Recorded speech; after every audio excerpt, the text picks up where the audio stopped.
Important question 2026 batch.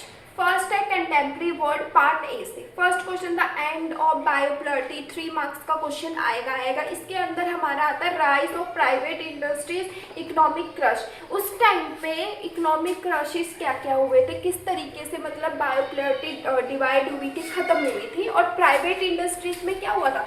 Private industries में जो भी ओनर थे उन्होंने जो भी मार्केट एरिया पे था क्या खुद का कंट्रोल कर लिया था।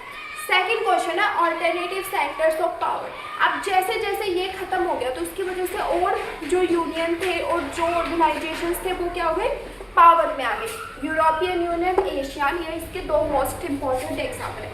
Most important question cold war, ये 6 मार्क्स के अंदर आता ही आता है। हमें पता है सेकेंड वर्ल्ड वॉर के बाद जो हमारा वर्ल्ड था वो 2 कंट्रीज में डिवाइड हो गया था, और दोनों क्या करना चाह रही थी, अपने अपने पावर को पूरे वर्ल्ड पे खींचना चाह रही थी, करना चाह रही थी। फोर्थ क्वेश्चन है international organisation, analyse the need for reform in the union sector और इन सब में क्यों इंटरनेशनल ऑर्गेनाइजेशन की जरूरत पड़ी। फिफ्थ क्वेश्चन है सिक्योरिटी एंड एनवायरमेंट डिस्कस, ये भी 5th मार्क्स में आता है। Part B challenges of nation building.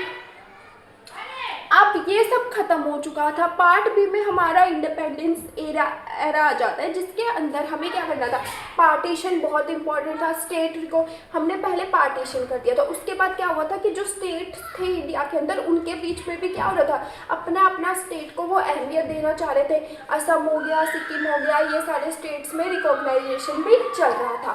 Crisis of democratic order important 1975 में जो हुआ था। इंडियन फॉरेन पॉलिसी क्या है, 5 मार्क्स में आता है कि हम किस तरीके की इंडियन फॉरेन पॉलिसी को अपनाते हैं। फिफ्थ है era of one party dominance. हमें पता है कि पिछले 3 साल से जब इंडिपेंडेंस हुई तो उसके बाद क्या हो रहा था कि कांग्रेस बार बार क्या हो रहा था कि इलेक्शंस को जीते जा रही थी। 3 बार इलेक्शन हुए, तीनों बार क्या हुआ, एक पार्टी सिंगल पार्टी जीते जा रही थी। रीजनल एस्पिरेशन, हर एक का अपना अपना क्या एस्पिरेशन था वो भी लिखना है। मोस्ट इम्पॉर्टेंट पार्ट है कि जब भी आप सारे आंसर लिखोगे ये तो आपको किस में लिखना है, पॉइंट्स में लिखना है। सेकंड, हेडिंग्स यूज करनी है जिस तरीके से मैंने आपको दिखा रखा है। बुलेट पॉइंट्स ब्रॉड में लिखने हैं और मेंशन डेट्स, जितना हो सके आपको डेट्स मेंशन करनी है। Thank you.